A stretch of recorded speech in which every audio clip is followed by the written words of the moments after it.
ꯑꯍꯥꯟꯕꯃꯛꯇꯗ channel ꯑꯁꯤꯒꯤ ꯃꯥꯏꯀꯩꯗꯒꯤ ꯃꯌꯥꯝꯕꯨ ꯊꯣꯏꯕꯤ ꯃꯉꯥꯡꯅ ꯃꯍꯨꯠ ꯁꯤꯟꯗꯨꯅ ꯇꯔꯥꯝꯅ ꯑꯣꯛꯆꯔꯤ꯫ ꯉꯁꯤꯁꯤ ꯌꯥꯝꯅ ꯅꯨꯡꯉꯥꯏꯔꯕ ꯐꯨꯡꯒꯥꯋꯥꯔꯤ ꯑꯃ ꯃꯌꯥꯝꯒꯤꯗꯃꯛꯇ ꯈꯨꯗꯣꯜ ꯇꯝꯅꯅꯕꯒꯤꯗꯃꯛ ꯄꯨꯗꯨꯅ ꯂꯥꯛꯆꯔꯤ꯫ ꯋꯥꯔꯤ ꯑꯁꯤꯒꯤ ꯃꯃꯤꯡꯅ ꯁꯅꯥ ꯀꯣꯅꯨꯡ, ꯋꯥꯔꯤ ꯑꯁꯤꯕꯨ ꯏꯕꯤꯔꯛꯄꯅ ꯁꯗꯥꯅꯟꯗꯤ꯫ ꯑꯗꯨꯗꯤ ꯃꯌꯥꯝ ꯋꯥꯔꯤ ꯑꯁꯤ ꯀꯔꯤ ꯀꯝꯗꯧꯕꯅꯣ ꯍꯥꯏꯕꯗꯨ ꯃꯌꯥꯝ ꯄꯨꯟꯅ ꯑꯃꯨꯛ ꯇꯥꯃꯤꯟꯅꯔꯁꯤ꯫ ꯋꯥꯔꯤ ꯑꯁꯤ ꯀꯅꯥꯒꯨꯝꯕ ꯃꯤꯑꯣꯏ ꯑꯃꯠꯇꯒ ꯃꯔꯤ ꯂꯩꯅꯖꯗꯦ, ꯑꯏꯕꯤꯅ ꯋꯥꯈꯜꯒꯤ ꯀꯜꯄꯅꯥꯗ ꯁꯥꯒꯠꯆꯕꯅꯤ꯫ ꯑꯗꯨꯗꯤ ꯃꯌꯥꯝ ꯋꯥꯔꯤ ꯑꯁꯤ ꯍꯧꯖꯔꯛꯂꯒꯦ꯫ ꯂꯩꯕꯥꯛ ꯑꯗꯨꯒꯤ ꯄ꯭ꯔꯖꯥ ꯃꯤꯌꯥꯝ ꯃꯆꯤ ꯃꯆꯤ ꯈꯨꯗꯤꯡ ꯑꯁꯨꯝꯅ ꯁꯣꯟꯅꯔꯝꯃꯤ꯫ ꯉꯥꯏꯈꯣꯅꯦ ꯅꯣꯏꯕꯣ, ꯇꯥꯕ꯭ꯔꯣ? ꯑꯩꯈꯣꯏ ꯂꯩꯕꯥꯛ ꯑꯁꯤꯗ ꯁꯣꯟꯅꯔꯤꯕ ꯉꯥꯡꯅꯔꯤꯕ ꯃꯌꯥꯝꯁꯤꯕꯣ? ꯆꯥꯎꯊꯣꯏꯅ: ꯀꯔꯤ ꯄꯥꯎꯅꯣꯅꯦ ꯈꯨꯔꯥ, ꯑꯩꯈꯣꯏꯗꯤ ꯇꯥꯗ꯭ꯔꯤꯕꯣ? ꯈꯨꯔꯥ ꯄꯤꯁꯛ: ꯑꯣ, ꯑꯩꯈꯣꯏꯒꯤ ꯂꯩꯕꯥꯛꯀꯤ ꯀꯣꯅꯨꯡꯁꯤ ꯃꯤꯅ ꯆꯤꯕꯣꯟ ꯆꯤꯕꯣꯟ ꯉꯥꯡꯅꯕꯗ ꯁꯅꯥ ꯊꯣꯛꯏ, ꯅꯨꯡꯗꯥꯡ ꯈꯨꯗꯤꯡꯒꯤ ꯍꯥꯏꯅꯔꯤꯕꯅꯤꯗꯅ꯫ ꯈꯔ ꯑꯉꯥꯡ ꯑꯣꯏꯕ ꯇꯣꯃꯥꯜꯅ: ꯉꯥꯏꯈꯣꯗ ꯈꯨꯔꯥ, ꯑꯗꯨꯕꯨ ꯑꯆꯨꯝꯕꯔꯅꯦ? ꯑꯩꯗꯤ ꯀꯌꯥ ꯊꯥꯖꯗꯦꯕꯨ꯫ ꯑꯩꯈꯣꯏ ꯀꯣꯅꯨꯡꯁꯤꯅ ꯁꯅꯥ ꯊꯣꯛꯑꯗꯤ ꯂꯩꯕꯥꯛ ꯄ꯭ꯔꯖꯥꯁꯤꯡꯅ ꯊꯕꯛ ꯁꯨꯔꯤꯕ ꯋꯥꯅꯔꯤꯕ ꯑꯃꯗ ꯁꯨꯅꯔꯔꯣꯏ ꯀꯩꯅꯣ꯫ ꯇꯣꯃꯥꯜ ꯑꯃꯁꯨꯡ ꯆꯥꯎꯊꯣꯏ ꯃꯈꯣꯏ ꯑꯅꯤꯁꯤ ꯄꯤꯛꯂꯤꯉꯩꯗꯒꯤ ꯄꯨꯜꯂꯛꯄ ꯃꯔꯨꯞꯅꯤ꯫ ꯆꯥꯎꯊꯣꯏꯅ: ꯑꯗꯨꯅꯤ ꯏꯇꯥꯎ ꯇꯣꯃꯥꯜ, ꯑꯩꯁꯨ ꯈꯜꯂꯤꯕꯅꯤ, ꯀꯣꯅꯨꯡ ꯑꯁꯤꯒꯤ ꯏꯅꯤꯡꯊꯧ ꯑꯁꯤꯁꯨ ꯌꯥꯝꯅ ꯐꯠꯇꯕ ꯅꯤꯡꯊꯧꯁꯨ ꯅꯠꯇꯦ, ꯑꯐꯕ ꯃꯕꯨꯛ ꯃꯔꯥ ꯇꯞꯄꯗ ꯑꯋꯥꯡ ꯂꯩꯕꯥꯛꯀꯤ ꯅꯤꯡꯊꯧ ꯍꯥꯏꯅꯔꯤꯕꯅꯤ꯫ ꯈꯨꯔꯥ ꯄꯤꯁꯛꯅ ꯑꯃꯨꯛ: ꯍꯥꯏ, ꯅꯣꯏ ꯍꯧꯖꯤꯛꯀꯥꯟꯒꯤꯅꯦ ꯍꯧꯅꯕꯤ, ꯑꯍꯜ ꯂꯃꯟꯅ ꯍꯥꯏꯕꯗ ꯊꯥꯖꯗꯕꯤꯗꯣ ꯇꯧꯒꯅꯨ꯫ ꯑꯩꯅ ꯍꯥꯏꯔꯤꯕꯁꯤ ꯑꯁꯦꯡꯕꯅꯤ꯫ ꯑꯇꯣꯞꯄ ꯂꯩꯕꯥꯛꯇꯩꯅꯦ ꯑꯩꯈꯣꯏ ꯂꯩꯕꯥꯛ ꯑꯁꯤ ꯂꯧꯁꯤꯟꯅꯅꯕ ꯂꯥꯂꯣꯡ ꯀꯌꯥ ꯁꯤꯜꯂꯤ ꯍꯥꯏꯕꯅꯤꯀꯣ꯫ ꯑꯁꯣꯝ ꯁꯅꯥ ꯀꯣꯅꯨꯡꯗꯅ ꯅꯤꯡꯊꯧ ꯄꯥꯃꯦꯜ ꯑꯗꯨ ꯃꯥꯒꯤ ꯐꯝꯅꯥꯏꯕꯁꯤꯡꯒ ꯀꯟꯅ ꯋꯥ ꯇꯥꯅꯔꯤ꯫ ꯏꯄꯨ ꯀꯣꯏꯔꯪꯅ: ꯏꯅꯤꯡꯊꯧ, ꯑꯩꯍꯥꯛ ꯀꯔꯤꯒꯨꯝꯕ ꯑꯃꯠꯇ ꯍꯪꯒꯠꯆꯒꯦꯗꯣ꯫ ꯅꯤꯡꯊꯧꯅ: ꯇꯥꯛꯄꯤꯌꯨꯗꯣ ꯏꯄꯨ ꯀꯣꯏꯔꯦ꯫ ꯊꯪꯅꯕ ꯈꯥ ꯂꯩꯕꯥꯛꯀꯤ ꯅꯤꯡꯊꯧ ꯈꯥꯒꯦꯝꯕꯅ ꯑꯩꯈꯣꯏꯒꯤ ꯂꯩꯕꯥꯛ ꯑꯁꯤꯗ ꯂꯥꯟ ꯇꯧꯔꯛꯀꯅꯤ ꯍꯥꯏꯔꯛꯂꯤ꯫ ꯃꯁꯤ ꯏꯆꯝ ꯆꯝꯕ ꯂꯥꯟꯗꯤ ꯑꯣꯏꯔꯣꯏ ꯈꯟꯖꯩꯗꯣ ꯅꯅꯥꯏ ꯏꯄꯨ ꯑꯩꯍꯥꯛꯅꯗꯤ꯫ ꯍꯣꯏ ꯏꯄꯨ, ꯑꯩꯍꯥꯛꯁꯨ ꯇꯥꯖꯔꯦ꯫ ꯑꯗꯨꯕꯨ ꯑꯩꯒꯤ ꯂꯩꯕꯥꯛꯀꯤ ꯄ꯭ꯔꯖꯥ ꯃꯤꯌꯥꯝꯁꯤꯡꯁꯤꯗꯤ ꯂꯥꯟꯒꯤ ꯈꯨꯠꯁꯨ ꯈꯨꯠꯂꯥꯏ ꯑꯐꯕꯁꯨ ꯂꯩꯖꯗꯦ꯫ ꯁꯤꯗꯅꯁꯨ ꯑꯩꯍꯥꯛꯁꯨꯅꯦ ꯀꯔꯤꯅ ꯐꯒꯅꯤ ꯍꯥꯏꯅ ꯈꯜꯂꯤꯕꯅꯤ꯫ ꯀꯣꯏꯔꯦꯡꯅ: ꯑꯗꯨꯒꯤꯗꯤ ꯀꯔꯤꯁꯨ ꯈꯜꯂꯨꯅꯨ ꯏꯅꯤꯡꯊꯧ, ꯅꯄꯨ ꯑꯩꯒꯤꯗ ꯂꯥꯟꯗ ꯍꯩꯊꯣꯏ ꯁꯤꯡꯊꯣꯏꯔꯕ ꯂꯥꯟꯃꯤ ꯈꯔ ꯂꯩꯖꯩ꯫ ꯃꯈꯣꯏꯒꯤ ꯃꯇꯤꯛ ꯆꯥꯕ ꯈꯨꯠꯁꯨ ꯈꯨꯠꯂꯥꯏꯅ ꯆꯤꯡꯕ ꯁꯨꯅ ꯋꯥꯠꯇꯅ ꯂꯩꯖꯩ꯫ ꯑꯗꯨꯗ ꯋꯥꯔꯤꯕꯗꯤ ꯅꯅꯥꯎ ꯅꯄꯨꯅ꯫ ꯂꯪꯀꯛ ꯇꯧꯔꯤꯕ ꯏꯄꯨ ꯀꯣꯏꯔꯦꯡꯒꯤ ꯋꯥ ꯑꯗꯨ ꯇꯥꯕꯗ ꯏꯅꯤꯡꯊꯧ ꯑꯗꯨꯅ: ꯑꯗꯨꯗ ꯀꯩꯗꯧꯔꯕ ꯏꯄꯨ? ꯁꯤꯅꯤꯗ, ꯃꯣꯏꯒꯤ ꯅꯤꯡꯊꯧ ꯑꯗꯨꯅ ꯏꯅꯤꯡꯊꯧꯕꯨ ꯂꯥꯛꯇꯕ ꯌꯥꯗꯦ, ꯍꯟꯗꯛꯇꯤ ꯂꯥꯟ ꯑꯁꯤꯗ ꯌꯥꯎꯒꯗꯕꯅꯤ ꯍꯥꯏꯔꯤꯕꯁꯤꯅꯤ꯫ ꯍꯥ, ꯑꯩꯕꯣ? ꯐꯔꯦ ꯏꯄꯨ, ꯑꯩꯍꯥꯛꯁꯨ ꯂꯥꯟ ꯑꯁꯤꯒꯤ ꯁꯦꯝ ꯁꯥꯔꯦ꯫ ꯏꯄꯨꯒꯤ ꯂꯥꯟꯃꯤ ꯈꯔ ꯑꯗꯨꯒ ꯊꯧꯔꯥꯡ ꯇꯧꯕꯤꯔꯨ꯫ ꯑꯁꯤ ꯍꯥꯏꯗꯨꯅ ꯉꯁꯤꯒꯤ ꯃꯤꯐꯝ ꯑꯗꯨꯁꯨ ꯂꯣꯏꯈ꯭ꯔꯦ꯫ ꯏꯅꯤꯡꯊꯧ, ꯀꯔꯤ ꯅꯨꯡꯉꯥꯏꯇꯕ ꯌꯥꯎꯕꯤꯕꯒꯦ? ꯃꯥꯏꯊꯣꯡ ꯃꯛꯁꯤꯜꯂꯤꯕꯁꯤꯕꯣ? ꯀꯔꯤ ꯀꯝꯗꯧꯕ ꯅꯨꯡꯉꯥꯏꯇꯕ ꯌꯥꯎꯒꯦ ꯉꯁꯤꯒꯤ ꯃꯤꯐꯝ ꯑꯗꯨꯕꯣ? ꯁꯤꯖꯥ, ꯅꯪꯁꯨ ꯐꯝꯃꯨ, ꯑꯩ ꯋꯥ ꯍꯥꯏꯒꯦ꯫ ꯅꯆꯥꯅꯨꯄꯤ ꯂꯥꯡꯂꯦꯟꯗꯤ? ꯃꯇꯥꯁꯤꯡꯒ ꯀꯣꯅꯨꯡꯒꯤ ꯂꯩꯀꯣꯜꯗ ꯁꯥꯟꯅꯍꯧꯔꯤꯕꯅꯤ꯫ ꯐꯔꯦ, ꯑꯗꯨꯗꯤ ꯑꯩ ꯉꯁꯤ ꯅꯉꯣꯟꯗ ꯋꯥ ꯈꯔ ꯍꯥꯏꯔꯝꯒꯦ꯫ ꯈꯥ ꯂꯩꯕꯥꯛꯀꯤ ꯅꯤꯡꯊꯧ ꯈꯥꯒꯦꯝꯕꯅ ꯑꯩꯈꯣꯏ ꯂꯩꯕꯥꯛ ꯑꯁꯤꯗ ꯂꯥꯟ ꯇꯧꯔꯛꯄ ꯄꯥꯝꯃꯤ꯫ ꯅꯤꯡꯊꯧ ꯑꯩꯍꯥꯛꯁꯨ ꯂꯥꯛꯇꯕ ꯌꯥꯔꯣꯏ ꯍꯥꯏꯅ ꯍꯥꯏꯔꯛꯂꯤꯅꯤ ꯅꯪꯕꯣ꯫ ꯍꯥ, ꯑꯗꯨꯗꯤ ꯀꯝꯗꯧꯕ ꯏꯅꯤꯡꯊꯧ?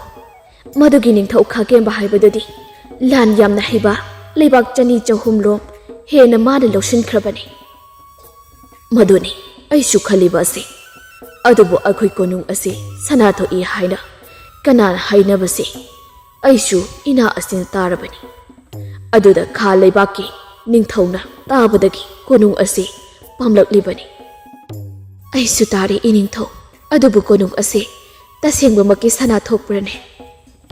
ꯍꯣꯏ ꯃꯍꯥꯔꯥꯅꯤ, ꯑꯩꯈꯣꯏ ꯂꯩꯕꯥꯛꯀꯤ ꯂꯥꯟꯃꯤꯁꯤꯡꯁꯦ ꯈꯔ ꯅꯣꯞꯄꯤ꯫ ꯑꯗꯨꯅ ꯂꯥꯟ ꯑꯗꯨꯅ ꯑꯩꯈꯣꯏ ꯂꯩꯕꯥꯛ ꯑꯁꯤ ꯃꯥꯏꯊꯤꯕ ꯅꯪꯂꯕꯁꯨ ꯅꯪ ꯑꯃꯗꯤ ꯏꯆꯥ ꯂꯥꯡꯂꯦꯟ ꯑꯃꯗꯤ ꯄꯤꯛꯂꯤꯕ ꯏꯆꯥ ꯅꯣꯡꯁꯥꯕ, ꯅꯈꯣꯏꯁꯤꯡꯗꯤ ꯑꯩꯅ ꯂꯝꯕꯤ ꯑꯃ ꯇꯥꯛꯂꯝꯒꯦ꯫ ꯀꯣꯅꯨꯡ ꯑꯁꯤꯒꯤ ꯃꯅꯤꯡ ꯊꯪꯕꯗ ꯆꯠꯂꯨ, ꯑꯗꯨꯒ ꯁꯨꯔꯨꯡ ꯑꯃ ꯂꯩꯔꯝꯒꯅꯤ꯫ ꯑꯗꯨꯗ ꯅꯪꯅ ꯂꯨꯆꯤꯡꯉꯒ ꯑꯉꯥꯡ ꯈꯔ ꯑꯃꯗꯤ ꯑꯇꯩꯁꯤꯡꯅ ꯅꯪꯅ ꯉꯝꯖꯕꯤ ꯂꯩꯕꯥꯛ ꯄ꯭ꯔꯖꯥꯕꯨ ꯀꯜꯂꯝꯃꯨꯀꯣ ꯃꯍꯥꯔꯥꯅꯤ꯫ ꯃꯍꯥꯔꯥꯅꯤ ꯑꯗꯨ ꯃꯃꯤꯠꯇꯒꯤ ꯃꯄꯤ ꯁꯤꯟꯊꯥ ꯀꯔꯤ ꯏꯅꯤꯡꯊꯧꯅ ꯇꯥꯛꯄꯤꯔꯤꯕ ꯃꯌꯥꯝ ꯑꯁꯤꯕꯨ ꯏꯅꯤꯡꯊꯧ ꯂꯩꯇ꯭ꯔꯕꯗꯤ ꯅꯅꯥꯗꯦꯕꯤ ꯑꯩꯍꯥꯛꯇꯤ ꯀꯔꯝꯅ ꯏꯊꯟꯇ ꯂꯩꯍꯧ ꯍꯥꯏꯕꯅꯣ? ꯃꯍꯥꯔꯥꯅꯤ, ꯑꯗꯨꯝꯅ ꯅꯄꯨꯛꯅꯤꯡ ꯁꯣꯟꯊꯒꯅꯨ. ꯏꯆꯥ ꯑꯃꯗꯤ ꯂꯩꯕꯥꯛ ꯄ꯭ꯔꯖꯥꯁꯤꯡꯕꯨ ꯅꯪꯅ ꯐꯖꯅ ꯌꯦꯡꯁꯤꯜꯂꯛꯎꯀꯣ. ꯑꯗꯨꯒ ꯁꯅꯥ ꯊꯣꯛꯄ ꯃꯐꯝ ꯑꯗꯨꯁꯨ ꯑꯩ ꯇꯥꯛꯂꯝꯒꯦ. ꯅꯨꯃꯤꯠ ꯑꯗꯨꯁꯨ ꯑꯁꯨꯝ ꯇꯧꯅ ꯍꯧꯈ꯭ꯔꯤ. ꯑꯌꯨꯛ ꯅꯣꯡꯉꯥꯜꯂꯛꯄꯗꯒꯤ ꯍꯧꯔꯤ ꯁꯦꯝ ꯁꯥꯕ ꯂꯥꯟꯒꯤ ꯂꯥꯟꯃꯤ ꯀꯌꯥ. ꯁꯣꯝꯗꯁꯨ ꯃꯍꯥꯔꯥꯅꯤ ꯑꯗꯨꯁꯨ ꯁꯨꯔꯨꯡ ꯑꯗꯨꯒꯤ ꯂꯝꯕꯤ ꯑꯗꯨ ꯌꯦꯡꯗꯨꯅ ꯁꯦꯝ ꯁꯥꯈ꯭ꯔꯤ. ꯑꯁꯨꯝ ꯇꯧꯗꯅ ꯅꯨꯃꯤꯠ ꯈꯔ ꯍꯧꯖꯤꯟꯈ꯭ꯔꯤ. ꯂꯥꯟꯒꯤ ꯃꯇꯝꯁꯨ ꯍꯌꯦꯡ ꯑꯣꯏꯔꯛꯂꯤ. ꯃꯍꯥꯔꯥꯅꯤ, ꯍꯌꯦꯡꯅꯤ. ꯑꯗꯨꯅ ꯏꯆꯥꯁꯤꯡ ꯄ꯭ꯔꯖꯥꯁꯤꯡ, ꯅꯪ ꯁꯦꯝ ꯁꯥꯔꯕ꯭ꯔꯥ? ꯍꯣꯏ ꯏꯅꯤꯡꯊꯧ. ꯏꯅꯤꯡꯊꯧꯅ ꯍꯥꯏꯕ ꯋꯥ ꯄꯨꯝꯕ ꯂꯣꯏꯅ ꯁꯦꯝ ꯁꯥꯖꯔꯤ. ꯁꯤꯖꯥ, ꯅꯪꯁꯦ ꯑꯩꯒꯤ ꯂꯣꯏꯅꯕꯤ ꯑꯣꯏꯅ ꯐꯪꯖꯕꯁꯦ ꯑꯩ ꯂꯥꯏꯕꯛ ꯌꯥꯝꯅ ꯐꯩꯀꯣ. ꯑꯁꯤ ꯍꯥꯏꯗꯨꯅ ꯅꯤꯡꯊꯧ ꯑꯗꯨ ꯃꯥꯒꯤ ꯅꯨꯄꯤꯕꯨ ꯇꯞꯅ ꯀꯣꯟꯁꯤꯜꯂꯝꯃꯤ. ꯃꯤꯀꯨꯞꯁꯤꯅ ꯂꯣꯏꯔꯤ. ꯅꯪ ꯑꯩꯒꯤ ꯄꯨꯟꯁꯤ ꯍꯥꯏꯕꯒꯨꯝ ꯃꯃꯤꯠꯇꯒꯤ ꯃꯥꯏꯊꯤꯔꯕ ꯃꯤꯁꯛ ꯑꯃꯒꯨꯝꯅ ꯃꯄꯤ ꯃꯔꯤ ꯑꯃꯁꯨ ꯇꯥꯔꯛꯂꯝꯃꯤ. ꯑꯗꯨꯕꯨ ꯎꯈꯤꯗ꯭ꯔꯤ ꯅꯤꯡꯊꯧꯃꯥꯒꯤ ꯃꯄꯤ ꯑꯗꯨꯗꯤ. ꯇꯞꯅ ꯂꯧꯊꯣꯛꯄꯤꯗꯨꯅ ꯃꯍꯥꯔꯥꯅꯤ ꯑꯗꯨꯅ ꯑꯁꯨꯝꯅ ꯍꯥꯏꯔꯛꯏ. ꯏꯅꯤꯡꯊꯧ, ꯑꯁꯨꯝꯅ ꯄꯨꯛꯅꯤꯡ ꯍꯟꯊꯕꯤꯔꯕꯗꯤ ꯀꯝꯗꯧꯅꯤ? ꯑꯩꯁꯨ ꯅꯤꯡꯊꯧꯒꯤ ꯂꯣꯏꯅꯕꯤ ꯑꯣꯏꯔꯤꯕꯁꯦ ꯑꯩꯁꯨ ꯂꯥꯏꯕꯛ ꯌꯥꯝꯅ ꯐꯩ. ꯃꯤ ꯈ꯭ꯋꯥꯏꯒꯤ ꯅꯤꯡꯊꯧꯗꯧꯅ ꯏꯅꯤꯡꯊꯧꯗꯤ ꯑꯩꯒꯤ ꯏꯊꯛꯇ ꯏꯆꯦ ꯑꯃꯁꯨꯡ ꯏꯅꯥꯎꯁꯨ ꯂꯣꯟꯕꯤꯗꯦ. ꯑꯩꯗꯤ ꯆꯥꯎꯊꯣꯛꯆꯔꯤꯕꯅꯤ. ꯑꯩꯒꯤ ꯏꯅꯤꯡꯊꯧꯗꯤ ꯅꯨꯄꯤꯗ ꯆꯣꯞꯇꯦ. ꯅꯤꯡꯊꯧ ꯑꯃ ꯑꯣꯏꯔꯕꯁꯨ ꯋꯥꯖꯥꯎ ꯉꯥꯡꯗꯦ. ꯑꯗꯨꯒꯤ ꯅꯅꯥꯏ ꯑꯣꯏꯕꯤ ꯑꯩꯍꯥꯛꯇꯤ ꯆꯥꯎꯊꯣꯛꯆꯔꯤꯕꯅꯤ ꯏꯅꯤꯡꯊꯧ. ꯑꯁꯨꯝꯅ ꯅꯨꯃꯤꯠ ꯑꯁꯤꯁꯨ ꯑꯋꯥꯕ ꯅꯨꯡꯉꯥꯏꯕ ꯀꯌꯥ ꯄꯨꯟꯗꯨꯅ ꯂꯣꯏꯁꯤꯟꯈꯤꯔꯝꯃꯤ. ꯅꯣꯡꯉꯥꯜꯂꯤ. ꯃꯊꯪꯒꯤ ꯅꯨꯃꯤꯠꯅꯤ. ꯂꯥꯟꯒꯤꯗꯃꯛꯇ ꯁꯦꯝ ꯁꯥꯕ ꯂꯣꯏꯔꯤ. ꯁꯥꯎꯊꯣꯏꯅ, ꯏꯇꯥꯎ ꯇꯣꯃꯥꯜ, ꯍꯟꯇꯛ ꯑꯩꯈꯣꯏꯒꯤ ꯂꯥꯟꯃꯤ ꯆꯠꯀꯗꯕ ꯃꯁꯤꯡꯁꯤꯕꯨ ꯀꯌꯥꯅꯣ? ꯏꯇꯥꯎ ꯆꯥꯎꯊꯣꯏ, ꯂꯥꯟꯃꯤ 50,000ꯅꯤ ꯍꯥꯏꯕꯅꯤ. ꯑꯁ, ꯑꯗꯨꯗꯤ ꯈꯥ ꯂꯩꯕꯥꯛꯀꯤ ꯂꯥꯟꯃꯤꯁꯤꯡꯅ ꯃꯁꯤꯡ ꯍꯦꯜꯂꯤꯅꯦ.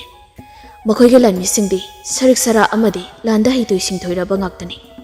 ꯑꯗꯨꯅ ꯃꯣꯏꯒꯤ ꯅꯤꯡꯊꯧ ꯑꯗꯨꯁꯨꯅꯦ ꯍꯩꯕꯗ ꯃꯃꯤꯡ ꯆꯠꯂꯤꯕꯅꯤ.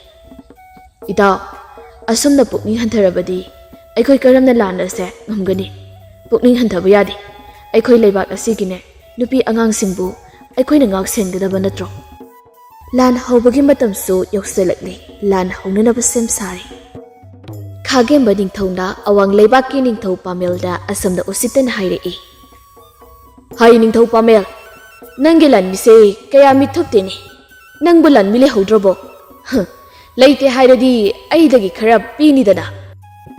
ꯍꯥꯏ ꯅꯤꯡꯊꯧ ꯍꯧꯗꯣꯡ, ꯅꯪꯒꯨꯝꯅ ꯑꯩꯁꯨ ꯍꯧꯗꯣꯡꯗꯧꯅ ꯃꯅꯝ ꯁꯨꯠ ꯅꯝꯗꯨꯅ ꯑꯁꯣꯟꯕ ꯂꯩꯕꯥꯛ ꯀꯌꯥ ꯂꯧꯁꯤꯟꯗꯨꯅ ꯅꯪꯒꯤ ꯂꯥꯟꯃꯤ ꯑꯣꯏꯍꯟꯕꯒꯨꯝ ꯑꯩꯁꯨ ꯃꯥꯜꯂꯨꯔꯕ꯭ꯔꯥ?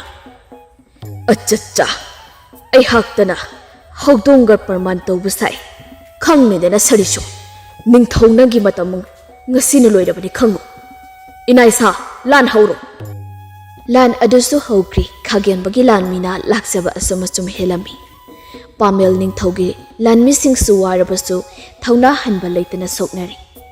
ꯂꯥꯟ ꯑꯗꯨ ꯈꯥ ꯂꯩꯕꯥꯛꯀꯤ ꯅꯤꯡꯊꯧꯅ ꯂꯥꯛꯆꯕ ꯑꯁꯨꯝ ꯍꯦꯜꯂꯛꯏ ꯇꯥꯕꯗ ꯃꯍꯥꯔꯥꯅꯤ ꯑꯗꯨ ꯀꯞꯅ ꯀꯞꯅ ꯃꯥꯒꯤ ꯄ꯭ꯔꯖꯥꯁꯤꯡ ꯑꯗꯨ ꯈꯔ ꯍꯟꯇꯣꯛꯄ ꯍꯧꯔꯤ.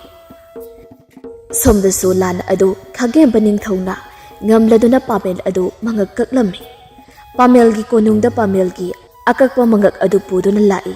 ꯑꯗꯨꯕꯨ ꯀꯣꯅꯨꯡ ꯑꯗꯨ ꯀꯅꯥꯝ ꯂꯩꯔꯝꯗ꯭ꯔꯕ ꯑꯗꯨꯗ ꯍꯥꯏꯔꯛꯏ. ꯏꯌꯥ, ꯂꯣꯏꯅ ꯂꯣꯠꯈ꯭ꯔ ꯃꯥꯜꯂꯤꯅꯦ. ꯃꯈꯣꯏꯒꯤ ꯃꯍꯥꯔꯥꯅꯤ ꯑꯗꯣ ꯃꯁꯛ ꯐꯖꯩ ꯍꯥꯏꯅ ꯇꯥꯕꯅꯤ. ꯑꯗꯨꯅ ꯃꯥꯁꯨ ꯑꯩꯒꯤ ꯂꯣꯏꯅꯕꯤ ꯑꯣꯏꯒꯦ ꯈꯜꯂꯒ ꯃꯥꯗꯤ ꯂꯩꯔꯝꯗ꯭ꯔꯕ. ꯃꯅꯥꯏ ꯑꯃꯅ, ꯏꯅꯤꯡꯊꯧ, ꯐꯖꯩꯕꯨꯗꯤ ꯍꯥꯏꯅꯕꯅꯤ, ꯑꯗꯣ ꯂꯣꯏꯅ ꯆꯦꯟꯈ꯭ꯔ ꯃꯥꯜꯂꯤ. ꯆꯦꯟꯈ꯭ꯔꯁꯅꯨ. ꯅꯨꯄꯤ ꯃꯣꯏꯅꯕꯨ ꯀꯔꯤ ꯇꯧꯔꯛꯀꯗꯧꯔꯤꯒꯦ? ꯐꯥꯔꯤꯕ ꯃꯣꯏꯒꯤ ꯂꯥꯟꯃꯤꯁꯤꯡꯗꯣ ꯕꯟꯗꯤ ꯑꯣꯏꯅ ꯐꯥꯖꯤꯜꯂꯨꯍꯦ ꯏꯅꯥꯏꯁꯥ. ꯑꯗꯨꯒ ꯈꯔ ꯃꯁꯥ ꯃꯎ ꯐꯕ ꯑꯗꯨꯅ ꯑꯩꯈꯣꯏꯒꯤꯅꯦ ꯂꯥꯟꯃꯤ ꯑꯣꯏꯊꯣꯛꯎ. ꯑꯗꯨꯒ ꯅꯣꯏ ꯈꯔ ꯑꯃꯅ ꯑꯩꯒꯅꯦ ꯁꯅꯥ ꯊꯣꯛꯏ ꯍꯥꯏꯅ ꯁꯅꯥ ꯀꯣꯅꯨꯡ ꯀꯧꯕ ꯑꯁꯤꯗ ꯁꯅꯥ ꯀꯗꯥꯏ ꯖꯒꯥꯗ ꯊꯣꯛꯏ ꯌꯦꯡꯉꯨꯁꯤ. ꯁꯣꯝꯗ ꯁꯨꯔꯨꯡ ꯐꯥꯎꯗꯨꯅ ꯆꯦꯜꯂꯛꯂꯤꯕ ꯃꯍꯥꯔꯥꯅꯤ ꯁꯤꯖꯥ ꯍꯣꯏꯒꯤ ꯃꯤꯁꯤꯡꯁꯨ ꯎꯃꯪ ꯑꯃꯗ ꯇꯥꯔꯤ. ꯃꯐꯝ ꯑꯗꯨꯗ ꯃꯈꯣꯏꯒꯤ ꯂꯩꯐꯝ ꯁꯦꯝ ꯁꯥꯗꯨꯅ ꯂꯥꯟꯒꯤ ꯃꯍꯩ ꯇꯝꯗꯨꯅ ꯂꯩꯈ꯭ꯔꯤ. ꯃꯍꯥꯔꯥꯅꯤ ꯁꯤꯖꯥꯒꯤ ꯃꯄꯨꯛꯅꯤꯡꯗ ꯑꯁꯨꯝꯅ ꯈꯜꯂꯤ. ꯅꯈꯣꯏꯕꯨ ꯑꯩꯅ ꯀꯔꯤ ꯇꯧꯔꯛꯀꯦ? ꯀꯔꯝꯅ ꯅꯈꯣꯏꯕꯨ ꯂꯃꯟ ꯈꯨꯝꯃꯛꯀꯦ ꯌꯦꯡꯉꯨ. ꯃꯍꯥꯔꯥꯅꯤ ꯁꯤꯖꯥ ꯀꯅꯥꯅꯣ ꯍꯥꯏꯕ matam kharagi matungda khanglakkani maduna ipuroibagi laman singba saklagi tasengbadi Maharani Siza landa haitoi singthoiba nupi amani mana macha singmi tamba haupadagi makuta khulai pairaroi khulai yaudaba Maharani amagi chapsaba leibak adubu yengsinduna leigani magi mapuroiba amadi ma masamak parja singi mabukning pedadaba thaugal tawgani haina leiribini Haujikti Maharani aduna angang kaya nupi kaya langi mahai tambiba haukri magi macha ani dusu yauna magi pikliba chahi mapan tangairiba nungsabadusuni chahi kaya haukri khagemba ningthongda awang leibaki sana kunung adu hek magi makhada thamlakpadagi parja miyam mikap mirau kholnasu lepa leita atopa ningthau singnasu mabuki bana karisu haiba ngamlamdi khagemba ningthongna Aihakna mayam achau asang phamnaiba singbu kaujabadi atai maram amata nattidu makoina sana konung ase aikhoigi makhada thamlakpa ngasiga thana chahi 15 mapung phare asida aina hainingdibasi moina sana thoi haina haibadagi aikhoisu lan hek toksinduna leibak ase aikhoigi oiridu maduda hojik phawbo moigi sana thoi hairibadu sana thokpagi mabidi amata hek tadi lusingbana abo Iningtho aikoina lairaklibasi chahi kayadi kuiri adubu sana thokpa mafam adudi hojik phaw aikoina thengnaba natri aduna aina haininglibadi amaiba amaibi akhang ahi loina amuktang konung asida kausi makhoi kauraga karibu kanagadi luchingba makhoi kauduna amuktang karamba jagada thokpano haibado kari moigi laimi thanba haibra karino adu amukta tauraga yangan sido iningtho Hoi, aduna phadawa mali luchingba. Mayam, luchingbana hairiba wahai asi kana kana yaningi. Mayam sing adusu loina yare haina rei. Yare kaina haihaudrabadi, horen mifam loiraga, yade haiba mi adu, mana phuga dauribani. Phamnaiba sing adusu magi makhada loina thamlibani. Kushirasi tawbaga yapoti. Mahaki wa tagadabani haina leiba ningthawni. Mifam aduda, hainariba pau khudingbak ningthau adugi manai amana lauraklami tau leibak praja pumnamak iningthaugi yathangni hantak lakleba purnima numit asida leibak asida leiriba amaibi pumbana sanak kunungda laknanaba hairakni ningthaugi yathang asida thawai usittana laktaba amaibi adu ningthaugi ahakpa chairak pigani hairi Asamna lauba adu umang amada lotuna leiriba Maharani Siza hoigi miyoi amana tabadagi Maharani Siza da pau adu tamba chatkri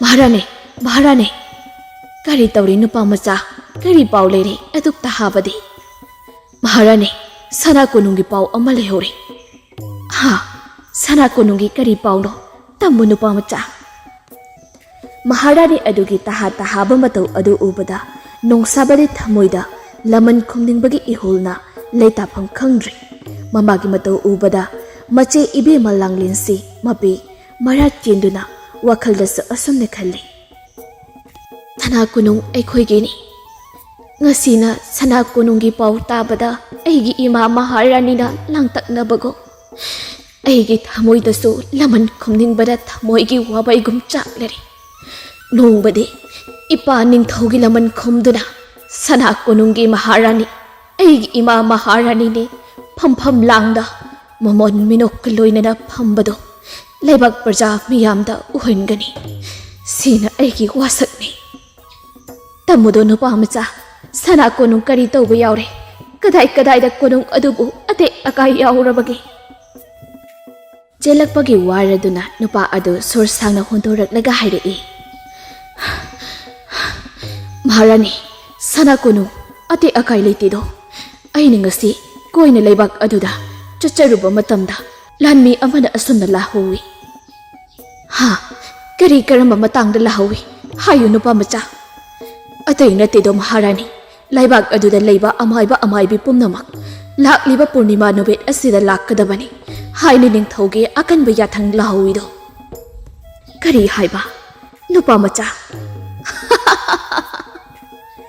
Ase haiduna Maharani adu kana nokalai Purnima numit ase matang sari makoina kauribage maramdi sana konung sana thokpa mafam si haiduna amuk sundoglai aduga amuk asumna hairei taudo aigi praja miyam pumnamak lakliba purnima numit asida nupi ani nupa ani chatkadabani sana konungda nungsabana phagani ima maharani numit ado nacha nungsaba aisu laksagani maharani aduna macha nungsabada nungsina yengduna imagi ibungo nungsaba numit adu khudung thibana pik thanba numit haibadu oigani adubo nang amadi nangi nache langle nakhoi nupi amaga nupa amaga punna chatlu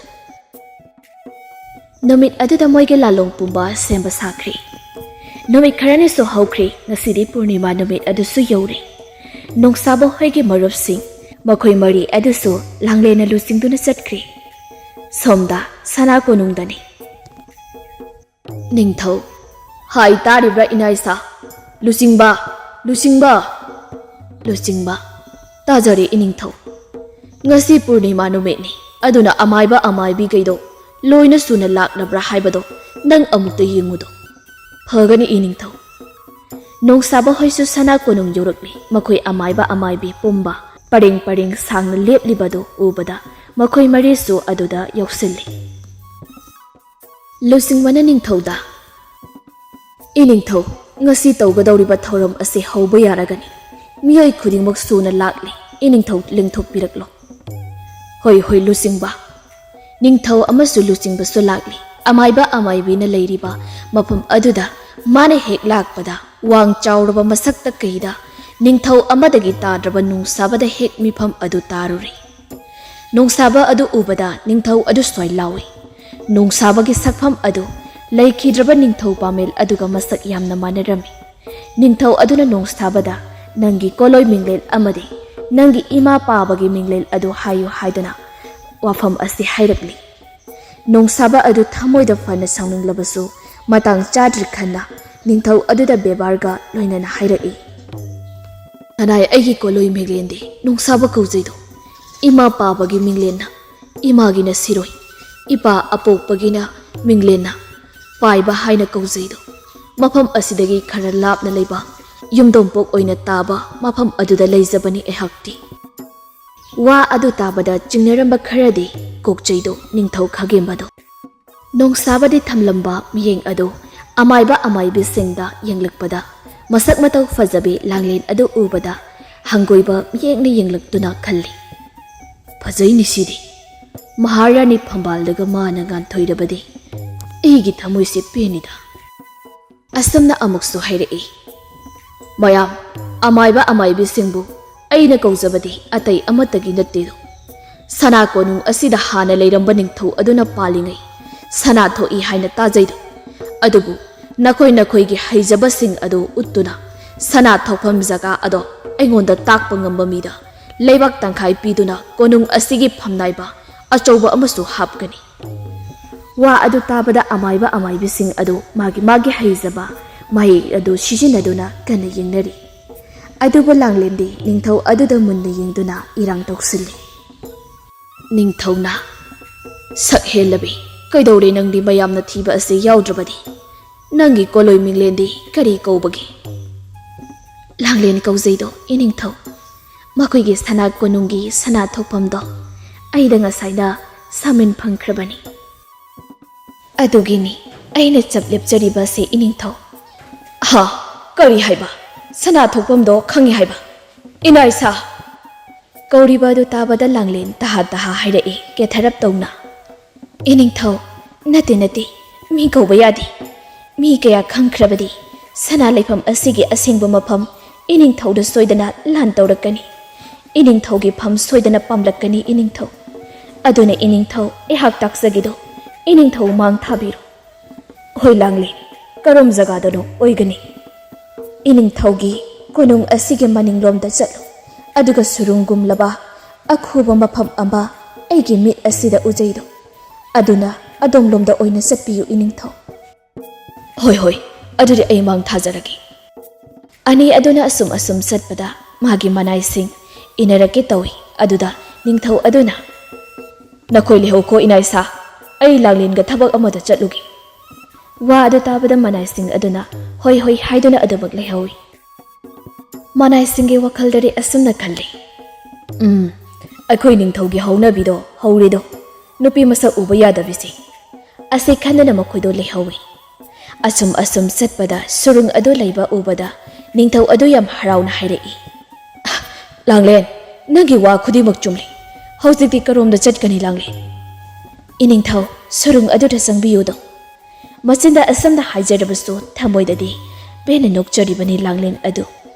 Surung adu da sanglakli surung adu dagi satlaga taba ubang adu yori ningthau adu na hairei. Langlen akhoni chalibasidagi karomda amuk chatkani. Airi sana thopo mafam ado yawningban isasi leitadredo. Yaurani iningthau asi haiduna nokfit tawi aduga kubak ahum lakhoi. He khokhibaga Maharani Siza adu chinglemna Maharani ama oibagi chap saba phijet leiteng tawraga thoglai. Madu ubada ningthau adu ngakne yengi aduga gyan tarakpadadi nokfet tawduna asamna hairei. Oh, noisi engonda namtha. Adu suningthau khagemba engonda. Nang kanano siramdai mikup asida nangi asengba ming adudi hairam sora chonbada hablakki he. Maharani Siza mong hadana asamna ama khumlai. Haudong nangna haudong sadana manam susut namduna. Ason balaybak kayabu laksinduna nangi lami oihanbagum ay sumalurabra. Wahay asi takrabra. Nang adudi pamen gi loinabi. Maharaja pamen gi loinabi Maharani Siza. Ningthau khagemba adu kanna launa noglutuna nupi na khoinasu ai da singnaba sai khangani Siza nangbu mikup asida hatuna nangi na cha langlen asina aigi bandi oina thangani do. Hairak iba wadu tabada Maharani Siza adu saubana mai hauduna masada yepliba thangsang adu ningthau khagembagi mangak tamda kaglakhi. Aduga mapi mara chinthaduna iningthau narai ehak nagasiri iningthau gilaban khumjare. Leichit nok phaise hangdoktuda abuktadi yegla uba iningthau. Asi haiduna makhada ona thoina kaplami. Somdana nongsaba amadi magi miyoi ani aduga asumna hairei. Mayamda aikhoina karigumba amata haijagi. Aikoi asi amaiba amaibi amata nasidi. Wa adu tabada lanmising aduna khulai satok narei. Matau adu ubada nongsaba na hairei. Ngai kholan misa aihak karigumba khara haijagi. Aihak asi hana palamba ningthau pamelgi machanupa nongsabani. Aduga aiga lakminariba sing asina landa chenkhiba sing suni. Asi haiduna wari pumba lirami tanja aduda Maharani Sizana khagemba ningthaugi mako akakpa adu puduna laki. Maharani Siza do ubada mayam sing adu ngakni yengnarami. Khagemba ningthaugi akakpa mako adu ubada wahang pahang tawdana parja sing adu loina harauduna khagemba ningthaugi mako adubu kauduna sanarami. Numit asidagi nongsabana sana konung adugi ningthau oiduna nungai yaifana ingna sikna awan nungai tathok tasin tawraduna pankhirami. Numit asidagi hauna parja miyamsu nungai yaifana pankhirami. Matang asida sana konung hairiba wari asi loisinjari. Wari asida soikhilan kheba yaurabasu mayamna pukchal chawna ngakpiyo haijari.